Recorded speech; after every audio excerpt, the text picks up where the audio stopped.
आपकी जो चर्चा है एक उद्योगपति के रूप में ज़्यादा होती है, फिर आप राजनीति में क्यों आना चाहते हो? जो चर्चाएँ जो राजनीतिक गलियारों में चल रही है, आप उद्योगपति हैं, फिर राजनीति में कदम रख रहे हैं, क्या वजह है राजनीति में आने की? अगर आपकी पिछले राजनीतिक कुंडली खंगाली जाए, आपके पिताजी की कुंडली खंगाली जाए और आपके जो परिवार से है, जो राजनीतिक संबंध है, उसकी कुंडली तो पीछे का जो आपका जो आता है, बीकानेर की असेंबली से आपके पिताजी निर्वाचित होते रहे थे 3 बार, उसके बाद में गंगानगर से विधायक बने थे। तो बीकानेर और गंगानगर में ज़्यादा वर्चस्व रहा आपके फैमिली का राजनीति में, फिर आपने किशनगढ़वासी क्यों चुना? वहाँ रहकर भी तो राजनीति कर सकते थे, किशनगढ़वासी जो आपने चुना। वहाँ तो आपको विरासत में मिल रही है राजनीति, आपके पिताजी विधायक रहे, बीकानेर से भी उनका संबंध रहा राजनीति से, फिर किशनगढ़वासी क्यों? आपने जिक्र किया था कि मैंने उद्योग लगाया था भिवाड़ी में सबसे पहले 1974 के आसपास आपने लगाया और सहारण पल्स के नाम से कुछ ऐसा उद्योग स्थापित हुआ था। उसके बाद में कई बार औद्योगिक नीतियाँ बनी। उन औद्योगिक नीतियों के अंदर बेरोजगारों के साथ में जो कुठाराघात देखने को मिला है, आप उद्योगपति हैं, आपके कई उद्योग संचालित हैं, लेकिन औद्योगिक नीति में ऐसी पॉलिसी नहीं बनाई गई, ऐसी नीति नहीं बनाई गई कि लोकल कैंडिडेट को 50% रोजगार दिया जाएगा या 75% रोजगार दिया जाएगा। और तमाम जो राजनीतिक लोग हैं इस मुद्दे के ऊपर अक्सर चुनाव लड़ते हैं।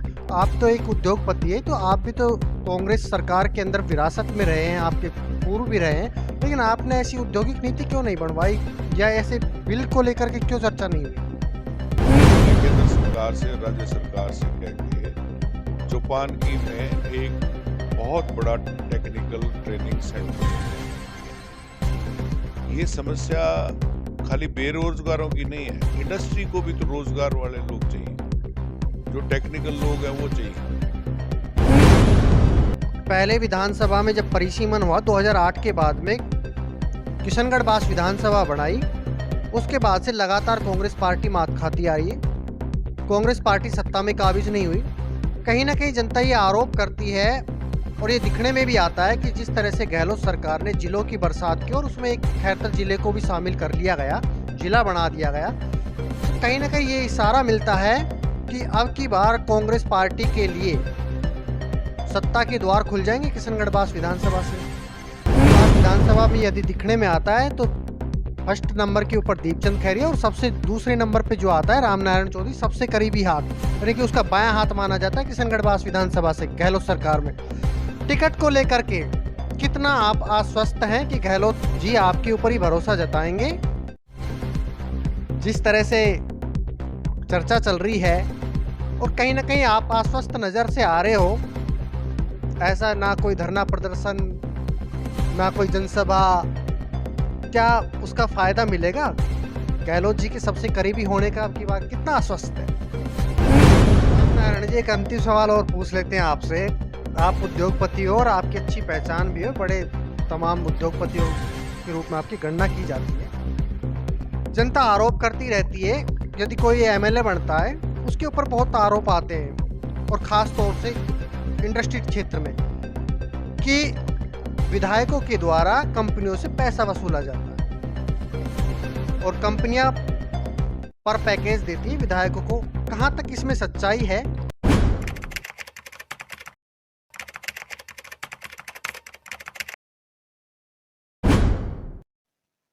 वैसे तो ऋतु की जो बदलाव है वो नजर आ रहा है। इससे क्या किशनगढ़ विधानसभा की राजनीति में भी जो गर्माहट है वो और तेज होती जा रही है? आज हमारे साथ में किशनगढ़ विधानसभा से रामनारायण चौधरी हैं, जिनकी पहचान एक उद्योगपति के रूप में है और किशनगढ़ विधानसभा से अपनी दावेदारी लगा रहे। ऐसे में एक शख्स की और दावेदारी लगाने से किशनगढ़ विधानसभा की राजनीति में क्या बदलाव आएगा? तमाम मुद्दों के साथ में आज हमारे साथ में रूबरू है रामनारायण चौधरी, उनसे बात करते हैं। रामनारायण जी, आपका वॉइस ऑफ प्रतिज्ञा में स्वागत है। धन्यवाद, बहुत बहुत धन्यवाद।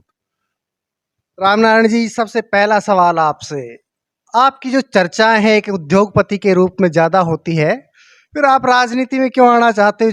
जो चर्चाएं जो राजनीतिक गलियारों में चल रही है, आप उद्योगपति है, फिर राजनीति में कदम रख रहे हैं, क्या वजह है राजनीति में आने की?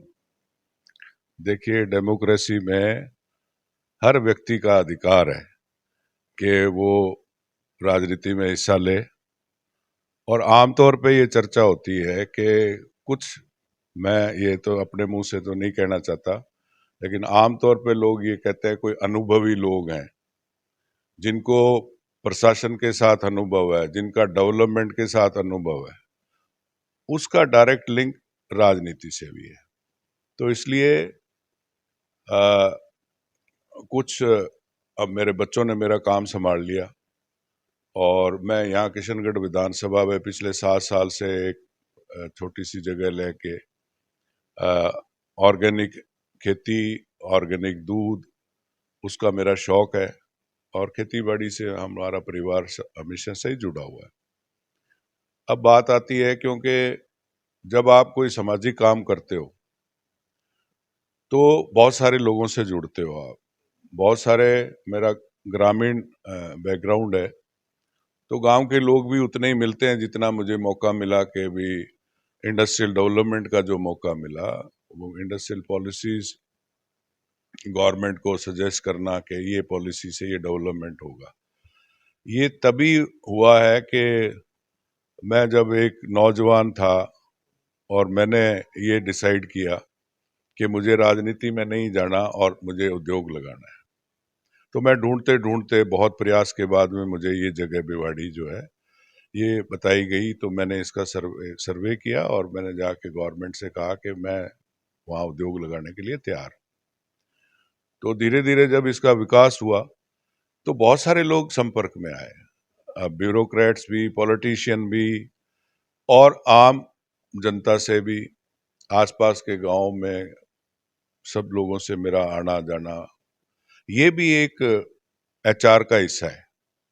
कोई इंडस्ट्री अगर अपने आसपास के इलाके के लोगों के साथ सद्भावना नहीं रखती है, इसीलिए सीएसआर फंड होता है कि भी वहाँ के आसपास के, तो उस कारण मेरा बहुत और लोगों से मेरा परिचय हुआ। पहले कोर्ट का सिम जो है वो तिजारा में था। अब क्योंकि तिजारा हमारे विधानसभा थी, तो हम लोग शुरू से ही कांग्रेस विचारधारा के लोग हैं। उसका भी एक कारण है, मैं आपको बता देता हूँ। राम नारायण जी, अभी मैं आपको रोकूंगा। अगर आपकी पिछले राजनीतिक कुंडली खंगाली जाए, आपके पिताजी की कुंडली खंगाली जाए और आपके जो परिवार से है जो राजनीतिक संबंध है उसकी कुंडली, तो पीछे का जो आपका जो आता है, बीकानेर की असेंबली से आपके पिताजी निर्वाचित होते रहे थे 3 बार, उसके बाद में गंगानगर से विधायक बने थे। तो बीकानेर और गंगानगर में ज़्यादा वर्चस्व रहा आपके फैमिली का राजनीति में, फिर आपने किशनगढ़वासी क्यों चुना? वहाँ रहकर भी तो राजनीति कर सकते थे। ये किशनगढ़वासी जो आपने चुना, वहाँ तो आपको विरासत में मिल रही है राजनीति, आपके पिताजी विधायक रहे, बीकानेर से भी उनका संबंध रहा राजनीति से, फिर किशनगढ़वासी क्यों? मेरे बड़े भाई साहब भी वहां से सादुल शहर से विधायक रहे, लेकिन मेरी कर्मस्थली अब ये 50 साल से यही है। मैं यहीं आके बस गया, यहीं मेरा सब कुछ है। मेरा अपना आप समझ लीजिए सामाजिक है, राजनीतिक है। अलवर जिले से ही जब 50 साल हो जाते हैं, 50 साल एक बहुत बड़ा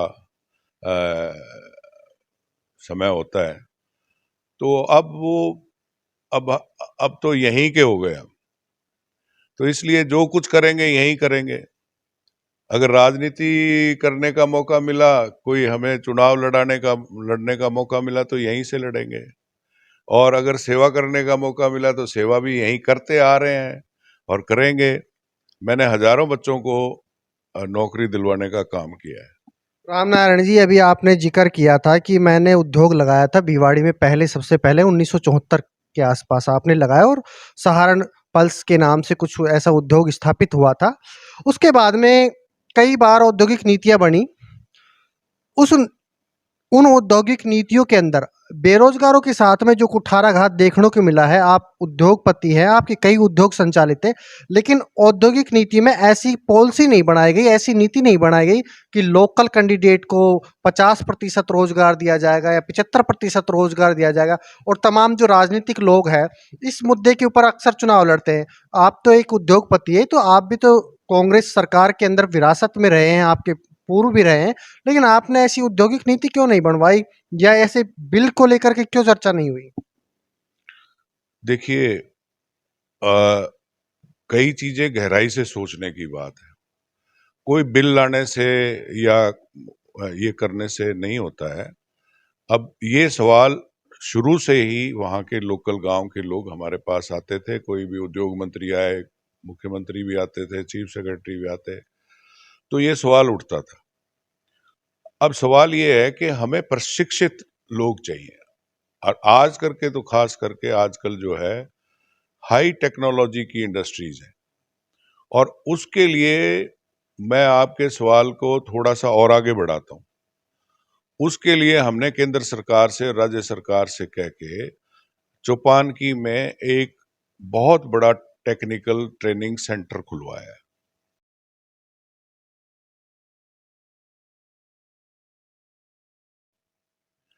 ये समस्या खाली बेरोजगारों की नहीं है, इंडस्ट्री को भी तो रोजगार वाले लोग चाहिए, जो टेक्निकल लोग हैं वो चाहिए। अब वो, अगर हमारे बच्चे, मैं हमेशा कहता हूं, जिसे जहां भी मुझे यूनिवर्सिटीज में भी बुलाया जाता है, इंजीनियरिंग कॉलेजेस में भी बुलाया जाता है कि आप इनको मोटिवेशनल स्पीच दीजिए, मैं उनसे बात करता हूं। हमारे बच्चों के साथ समस्या क्या है कि जो आसपास के गांव के बच्चे हैं, मैं आज भी कहीं बात कर रहा था, हमारे बच्चों को इंडस्ट्री से जोड़ा नहीं गया।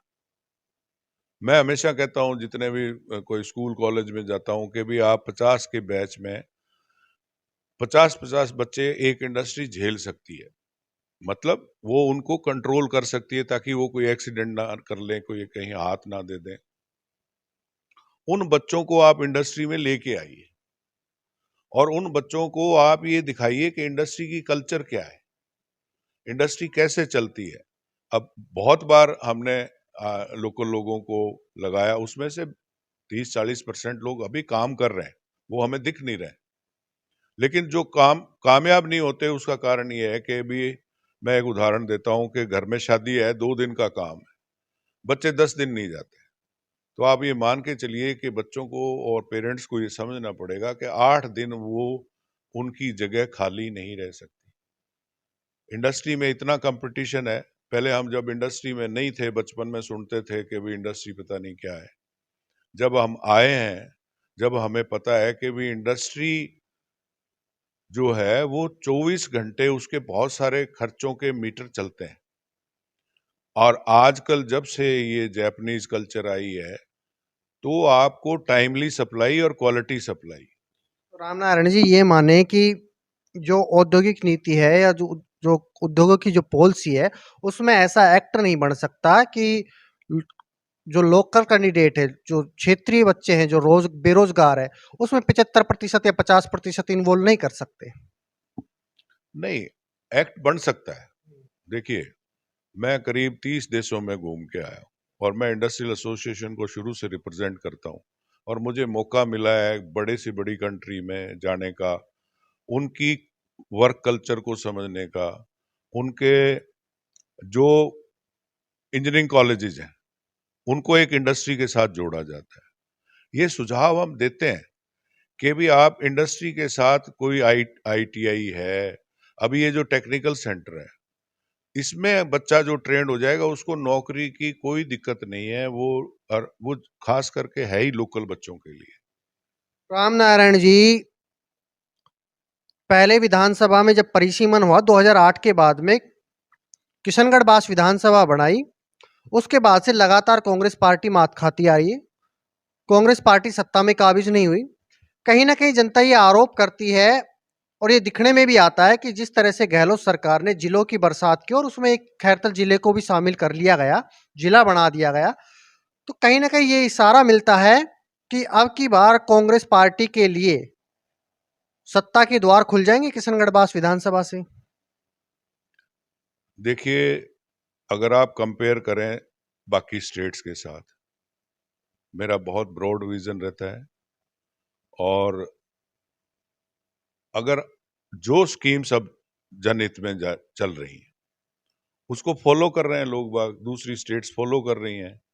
तो जब सरकार क्या है, चुने हुए प्रतिनिधि क्या है, उनका काम है जनता की समस्या को ले जाके और सरकार से हल करवाना। अगर कहीं पे किसी चीज की कमी है, कोई स्कूल की कमी है, अस्पताल की कमी है, बिजली की कमी है, सड़क की कमी है, तो उनका काम है वो जनता से उस कलेक्ट करके, जो हम हमारी एसोसिएशंस में करते हैं, वो सेम काम वही है। अब ये है कि जो जिले बनाने की इन्होंने एक नई नीति बनाई है, डेफिनेटली हो सकता है इसमें टाइम लगे, इसमें इंफ्रास्ट्रक्चर में टाइम लगेगा, पुलिस का इंफ्रास्ट्रक्चर बनेगा, पुलिस लाइन बनेगी, फायरिंग रेंज भी बनेगी, कलेक्ट्रेट बनेंगे और तरक्की होगी।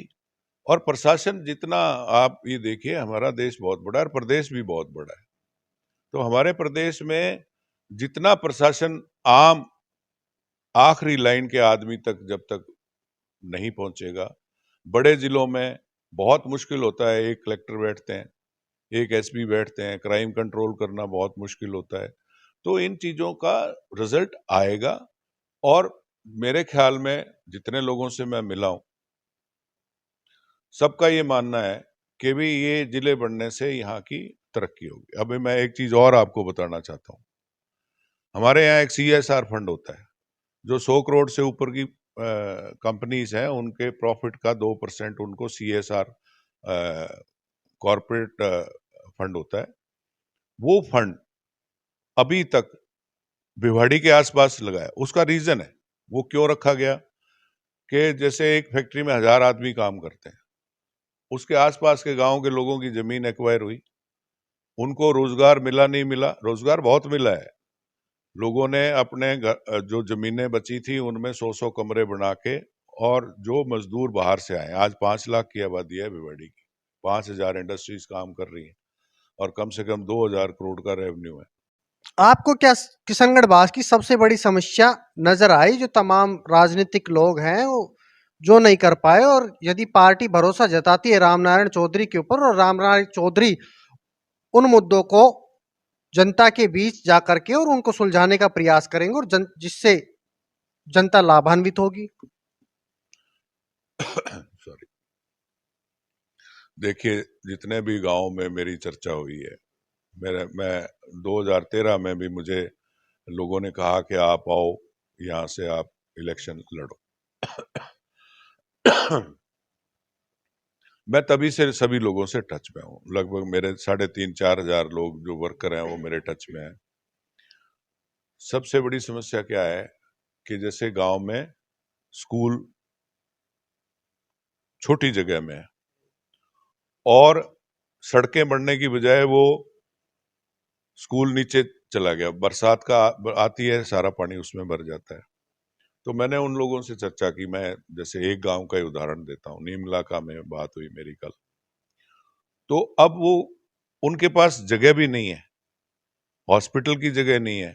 वहां के नौजवानों से मेरी बात हुई, उनको मैं प्रेरित करता हूं कि भी आप ये ट्रेनिंग सेंटर में आइए। तो वो जो समस्या की आप बात कर रहे हो, वो बहुत ये नए जिले का फायदा होगा। उस गांव में जगह तो है, लेकिन उसको कोई मार्क करवा के और उसको डेवलप करने का, तो चलो हम सीएसआर फंड की जो बात कर रहे थे वो आएगा पैसा। अब तिजारा में सैचुरेशन आ चुकी है, तो अब वो पैसा स्कूलों में, अस्पतालों में, अच्छे अच्छे हॉस्पिटल भी बना सकते हैं हम उन पैसों से, स्कूल्स बना सकते हैं, कोई और स्टेडियम बनवा सकते हैं। तो वो पैसा उनको खर्च करना ही है। तो वहां समस्या ये है कि वो ऐसा आदमी आपका विधायक होना चाहिए कि वो रूट लेवल पे उस समस्या का समाधान कराए। वो जमीन नहीं है, वो कहते हैं जमीन है, गोचर में है, तो वो अधिकारियों से पूछ के भी क्या इसको में हॉस्पिटल बन सकता है, क्या कोई खेल का मैदान बन सकता है, कोई स्टेडियम बन सकता है। एक 20-30 गांव के बीच में अगर एक स्टेडियम बन जाए और जो बच्चे हैं उनको कोचेज की सुविधा हो जाए, उनके ट्रेनिंग की सुविधा हो जाए, तो हमारे बच्चे बहुत आगे जा सकते हैं। अब मैं यहाँ इस्माइलपुर यहाँ रहता हूँ, यहाँ से मैं आता हूँ रोज शाम को, लगभग 40-50 बच्चे मुझे दौड़ लगाते हुए और कसरत करते हुए मिलते हैं। तो रामनारायण जी, राजनीतिक गलियारों में चर्चा है, गहलोत जी के सबसे करीबी किशनगढ़ बास विधानसभा में यदि दिखने में आता है तो फर्स्ट नंबर के ऊपर दीपचंद खैरिया, और सबसे दूसरे नंबर पे जो आता है रामनारायण चौधरी, सबसे करीबी हाथ, यानी कि उसका बायां हाथ माना जाता है किशनगढ़ बास विधानसभा से गहलोत सरकार में। टिकट को लेकर के कितना आप आश्वस्त हैं कि गहलोत जी आपके ऊपर ही भरोसा जताएंगे? जिस तरह से चर्चा चल रही है और कहीं ना कहीं आप आश्वस्त नजर से आ रहे हो, ऐसा ना कोई धरना प्रदर्शन, ना कोई जनसभा, क्या उसका फायदा मिलेगा? गहलोत जी के सबसे करीबी होने का आपकी बात कितना आश्वस्त है? देखिए, हमारे दीपचंद जी खैरिया बहुत ही सम्मानित व्यक्तित्व हैं, ईमानदार हैं, और उनकी ईमानदारी की वजह से ये जिला उन्होंने गहलोत साहब ने दिया। इसमें टिकट देना ना देना ये पार्टी का डिसीजन है, और जहां तक मैं समझ पाया हूं, मेरी सभी लोगों से चर्चाएं होती हैं, जो हाईकमांड में लोग एआईसीसी के लोग हैं उनसे भी चर्चा होती है। मुझे अभी मध्य प्रदेश में भी देखने को मिला, मैं गया था किसी काम से, तो मेरे वहाँ पे जो राजनीतिक कांग्रेस के लोग हैं उनसे भी मिलना हुआ। कांग्रेस सरकार बहुत फूक फूक के, अब की बार कांग्रेस पार्टी बहुत फूक फूक के कदम रख रही है, और राजस्थान में वो रिपीट करना चाहते हैं इतने उसके बाद। ये एक आम धारणा। दूसरी बात यह है कि टिकट देना या ना देना, और ये पक्की बात है कि मुझे टिकट कांग्रेस से नहीं मिली। 2013 में भी शायद आप लोगों को ध्यान होगा कि मैंने गांव-गांव लोगों में बात चर्चा की, गया गांव में गया। राजनीतिक गलियारों में अमूमन बहुत चर्चाएं थी 2013 में, लेकिन फिर पार्टी भरोसा नहीं जताया रामनारायण जी। लेकिन अब अब भी फिर दोबारा से वही चर्चा हो रही है और सबसे करीबी माने जाते हैं।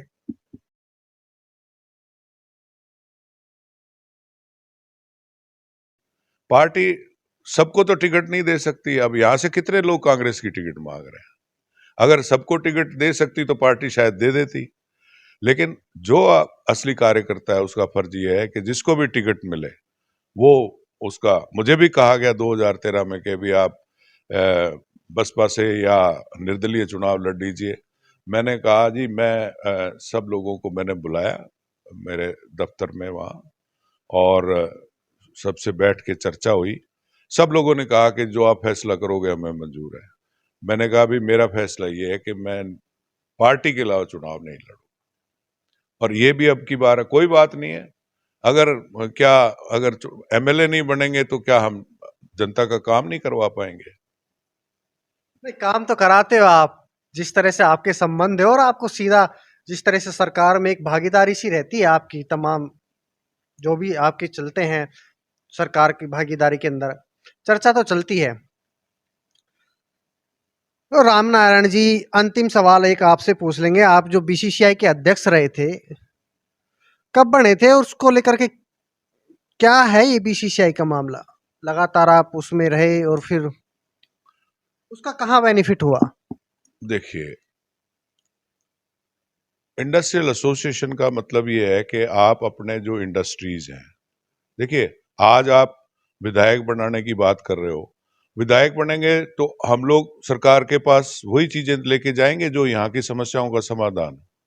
विधायक के हाथ में कुछ नहीं होता है, लेकिन आप कैसे रिप्रेजेंट करते हो, कितना आंकड़ों के साथ आप रिप्रेजेंट करते हो, कितनी तैयारी के साथ समाधान लेके जाते हो। हम आप आमतौर पर समस्याएं लेके जाते हैं, समाधान नहीं लेके जाते। मेरा ये 50 साल का तजुर्बा ये है कि आप पहले समस्याओं को कलेक्ट करो।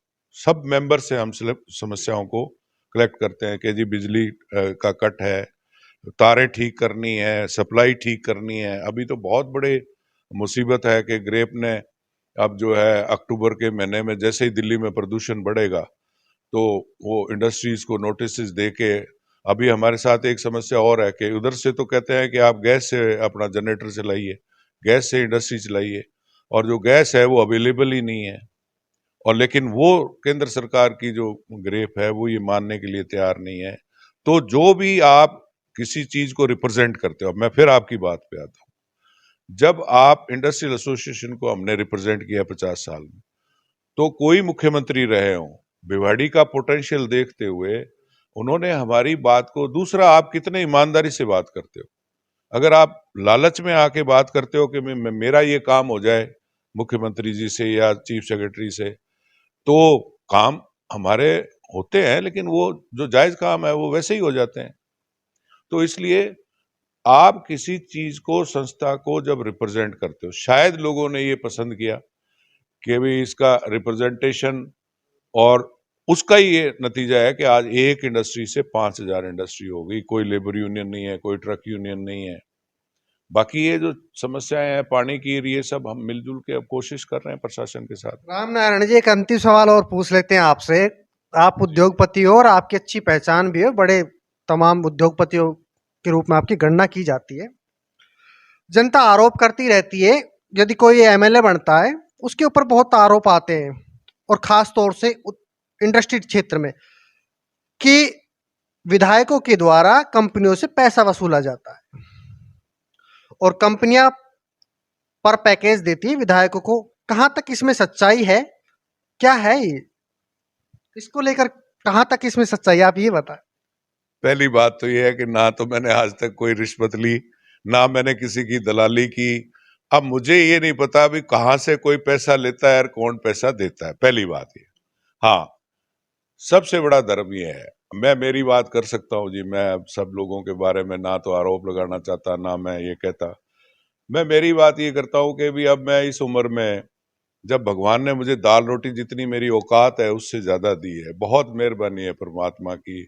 मेरे बच्चे बहुत काबिल हैं, मेरी बेटी काबिल है, वो शादीशुदा है, उसके बड़े बड़े बच्चे हैं, वो भी अपना बिजनेस करती है। मेरा बेटा, उसने सारा अपना बिजनेस संभाल रखा है। तो मुझे तो नहीं लगता कि अभी आदमी को ये पैसा कहीं साथ जाएगा, और ना मुझे आवश्यकता है। और मैं एक चीज आपसे आज कह रहा हूं आपके माध्यम से, कि अगर मुझे पार्टी ने मौका दिया, जनता ने अगर मौका दिया, तो मैं खैरिया जी से ज्यादा ईमानदार आदमी की छवि बना के ही यहां से हटूंगा। बहुत बहुत धन्यवाद राम नारायण जी हमसे जुड़ने का। तो ये थे हमारे साथ में राम नारायण चौधरी, जो कि किशनगढ़ बास विधानसभा से दावेदारी लगा रहे हैं। अब इसके बाद का फैसला तो पार्टी करेगी कि किसके ऊपर दाव खेलती है। लगातार आप देखते रहिए वॉइस ऑफ प्रतिज्ञा, विक्रांत यादव।